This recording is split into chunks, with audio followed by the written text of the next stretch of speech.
Hello madlang people, it's me again, Yumi! For today's video, ang pag-uusapan naman natin ang how to get more coins for free on Nikki Live. But before that, please comment down kung tagasan ka para alam natin saan umabot ang video ito. Now, let's start. First, I will introduce the 5 icons na makikita nyo dyan sa baba ng Nikki Live.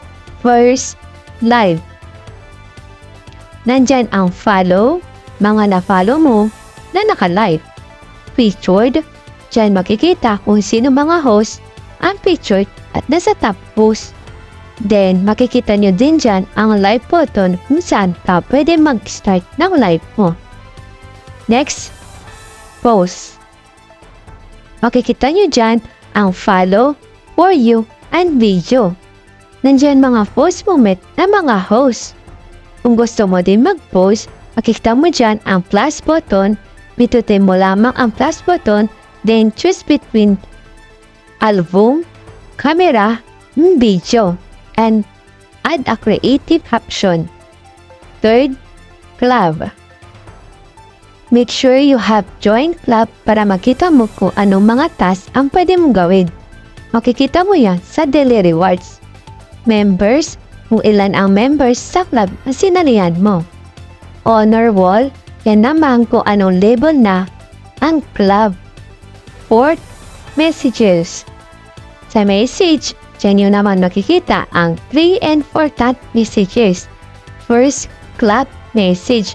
This is a group message. Dyan nyo makikita kung sino mga member sa club ang nag-live. Second, assistant message. This is a message kung saan tapos mo na ang isang task or nag-successful na ang withdraw mo. Last, official message. This message is for activities na pwede mong salihan. Announcement ni Nikki at warning pag may ninapagkang roles ni Nikki. And last, profile.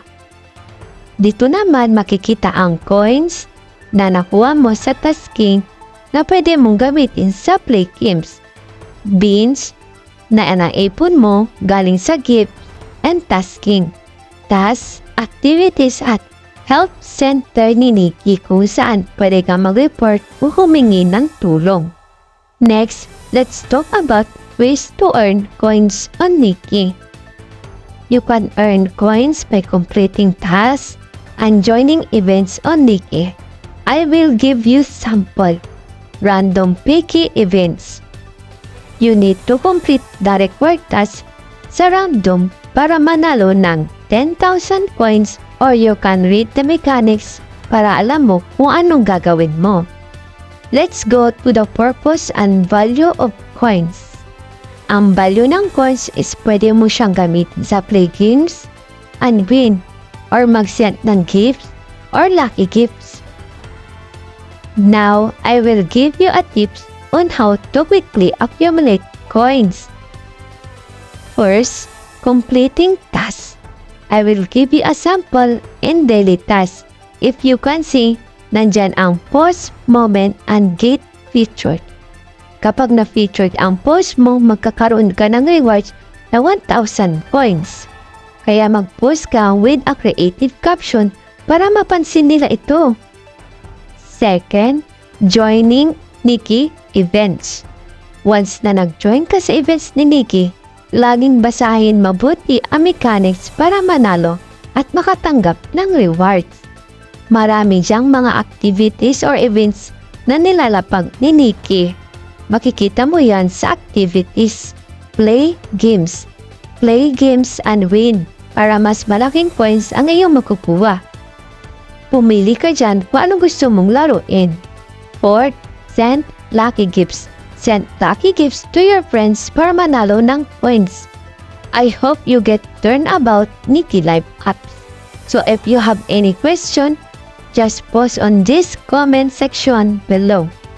Or just follow, like, share, and subscribe para mas ma-notify ka sa next video na ating pag-uusapan. Then, don't forget to download Nikki Live app and see you in my next video!